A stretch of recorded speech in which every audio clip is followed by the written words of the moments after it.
Name and what you do.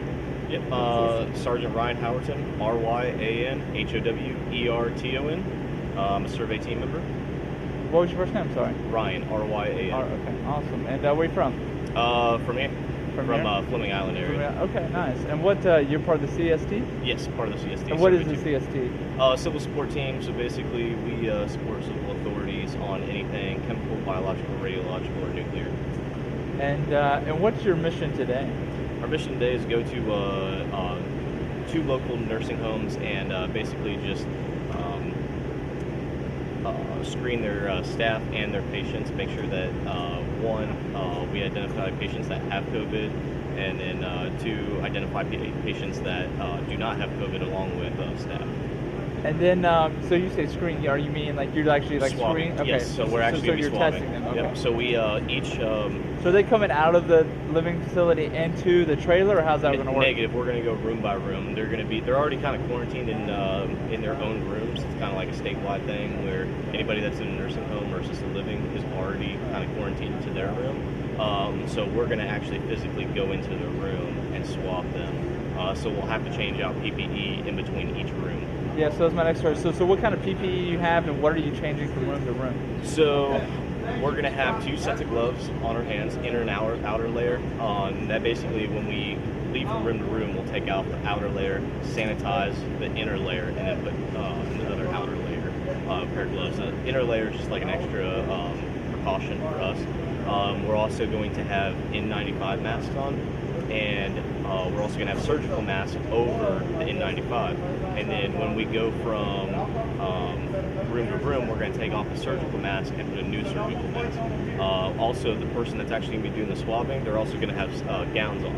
Basically, gowns that you put on from the front to the back.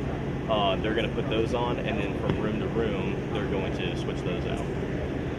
So what is this operation set up? So we have a group of you going to a nursing home. Pause for just a second. They gotta get his hands. Can you take your hands out of your pocket? Sorry. Yeah, sorry. Okay, keep going. How many people are going with you, and how their teams are going to be broke up? What's the operation structure? So basically, the 44th is going to take one facility. 44th Civil Support Team is going to take one facility, and we have also comprised of 68 whiskeys from around the state, and also Starke is here as well. So we're going to have four-man teams. So it's going to consist of somebody who's the scribe, somebody who's the swabber, the person actually taking the swab and dealing with the patient, a QA person, and then somebody who's a runner, kind of going back and forth. If we need any kind of supplies, that person's going to be going back and forth. So again, four-man teams per facility. 48th is going to take one, 44th is going to take the other, and we're being augmented by Starke and 68 whiskeys from around the state. So what of these four roles are you going to be doing? I'm going to be the cooler guy. Basically, once the swabber, I'm going to handle all his stuff, making sure that I don't contaminate anything, making sure that he touches what he needs to touch, and I don't touch, basically making sure that everything's basically we're not cross-contaminating, aseptic testing. So we're going to be doing that, and basically before it actually goes into the cooler and gets shipped off for testing, I'll be the final eyes on the basically all the documents. So we got this four-man team going to this nursing room.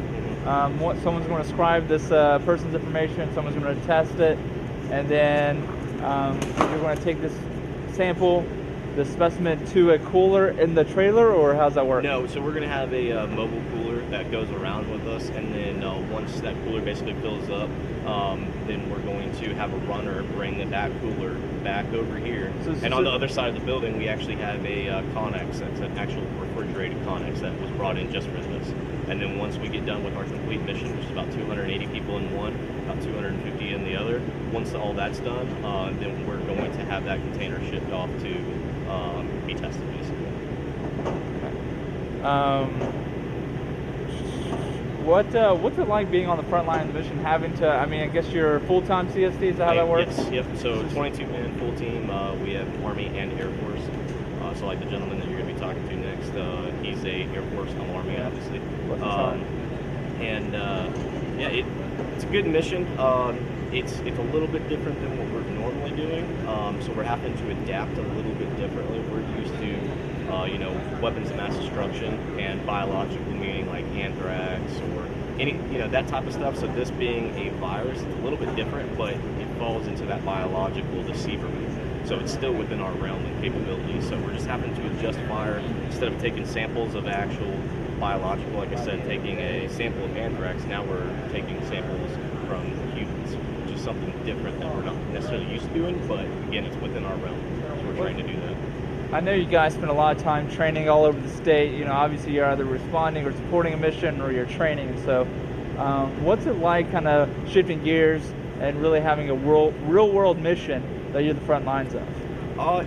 It's pretty cool in the sense I was part of a mission also at the Jacksonville International Airport, and there was no necessarily SOP.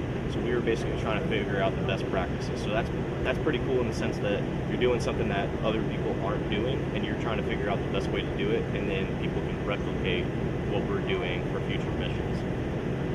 Do you have any questions, Morgan?